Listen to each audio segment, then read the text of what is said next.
Hi everyone and welcome back to Chess for Charity. In this video, I'm going to show you a cool puzzle where you have to figure out how to draw this game as the white pieces. So you're given two options. I'm going to give you two options. One of them is d4, the other is knight to g4. And I'm going to explain the rationale behind each option and then I'll see if you can decide which one is correct. So the rationale behind d4 is that it locks this position up. You give the knight away for free because you don't care about that. Instead, you want all of these pawns locked up on dark squares. And you're not too worried about this pawn because you could always move the rook over and just move the king back and forth. That's the idea behind d4. The idea behind knight g4 is, first of all, from g4, you are forking the king and the queen, which means the pawn has to capture the knight. And then black's pawns are all locked up on light squares. And you have this rook, but you can just go back and forth and try to defend this diagonal from being infiltrated anywhere in here. That's the idea. So take a second, given those two options, it's not any other option, and see what you can figure out. See what you can investigate in this position just on the screen. Okay. Before I share the solution with you, I would like to quickly encourage you to subscribe if you have not yet already. Half of the income that I earn this channel goes directly to charity, so every like, every subscriber helps out tremendously. Okay, let's talk about the solution here. So if you play d4, what happens? Well, the king takes, and your goal is to maybe just hold still with this rook, right? Maybe just get the king over here. Does that work? No, not really. So white's just going to try to defend this diagonal, but this queen is going to hop here, here, and here. So how do you defend against this? Well, this square is covered by the pawn. So if you're white, maybe you're thinking I can defend all of these squares with the rook. So can you? Not really. So if you play this, just as a sample line here, maybe I play, I don't know, rook c2, you're here, so now you want to infiltrate. Well, how can I defend all of these places at one time? I really can't. So just for example, if I play something like king b2, it looks like a good idea, but nope, I'm allowing the queen to come in here and also on f1. And you might think, okay, I can just hold this forever. You cannot, because this pawn is really your weak point. And at this point, if you can just sacrifice the queen for the rook after you take one of these pawns, you're fine. So there's not really good resistance there. And we'll go back to this position in a moment. But just if you think about moving the rook around and moving the king around, that is not going to be a sufficient defense. So what if you try something else? What if instead of d4 and then moving the rook around, what if you try to run your king to the corner and then try to defend this position with this rook? So maybe something like king e1 and then running to the corner so that once I'm here, you can infiltrate, but there's not going to be a checkmate because I can defend this pawn. And if you ever try to go here, I'll just defend, I'll go back and forth, right? Like this kind of, the idea being a fortress. Is this plausible? No. It's a good idea. And I think that if you thought this far ahead, I would actually commend you for your calculation ability because that's a tough thing to see. Queen c3, hitting this is just one way to do it. You want to defend this f file. I guess you don't want to go here. You don't want to go here. So you're left with some options, but it doesn't really matter because at some point a fork's going to happen, something like this, and you're just going to get chased down essentially. So if the rook goes back, maybe somewhere here, you can always get a little crazy and go this way, but the best thing to do, I think, in my opinion, is just attack this pawn, take the pawn. There's no threat of stalemate right now. White still has a pawn on the board. They'll be fine. So just as a sample, I don't know, white plays this, you take, and eventually there's not anything they can do. They can't even leave the back rank, right, because of this threat. So I go here, and I just push this pawn. And I think that's enough. If you want to see the position in more detail, feel free to mess with it on your own. I'll put it in the description. Okay, let's go all the way back then. So you can't work with the king running.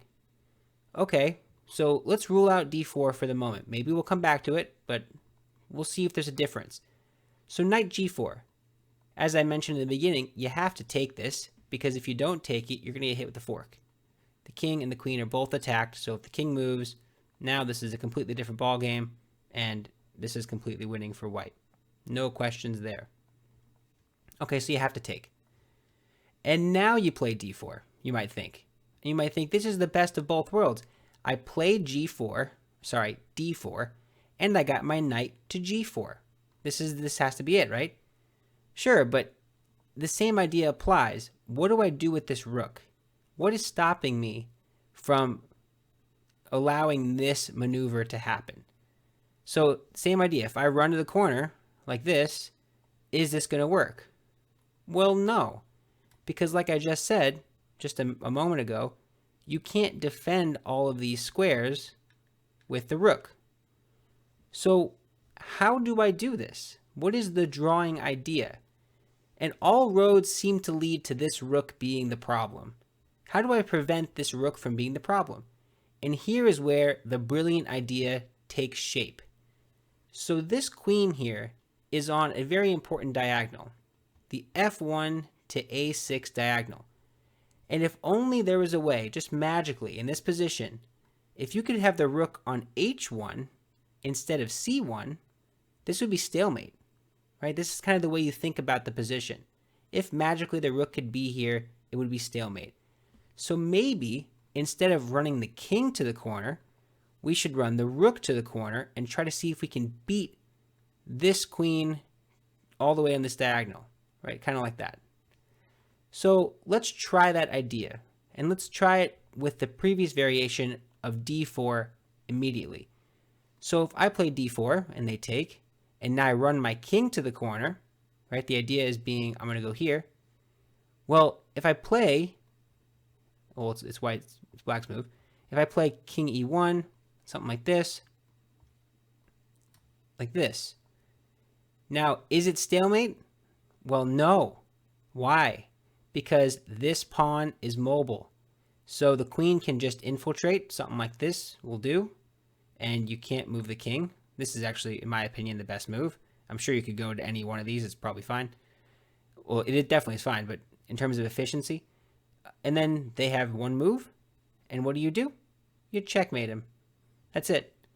So you can't make that move if you are white because you have g3 to worry about. g3 will have to be pushed to g4. So if you can put it all together, I think you can. Let's figure out the whole puzzle here. You have to play knight g4 first, not just to insert the check. It's because the goal is you have to make g3 immobile. So now I can play d4. And I don't just move anywhere with the king. I have to immediately get my rook to the corner and then fast track this king to g1. That's the idea. So rook h1. The central idea here is you want to keep this rook out of the way so that when you put your king on g1, this rook is out of moves. You're essentially stalemating yourself. Very cool idea, right? So now, if queen f8, of course, it doesn't matter where they go. You just run, and you run, and they check you, and you play king g1. Now here's the question. In this position, what does black play? They can't play anything. They can't play anything that will give white a move. Of course, that's not really true. They can play a couple of things. They can play queen a8 and then the king goes back. But you go here, you don't ever want to go this way, just in case you're not seeing this. If you go this way, you're going to get mated in one move. So don't go that way. But if you go back to g1, you're stalemating yourself. Isn't that brilliant? Isn't this idea just incredible? And this diagonal is what's doing all the work. And if you're thinking maybe some other direction, like, well, can't the queen go here and give itself up? Yeah, it can. But just evaluate this position for a moment. Who do you think is winning this? Black or white? What do you think? See if you can figure it out. So it's who moves right now? It's black's move. Yeah, that's great. I'm a couple squares away.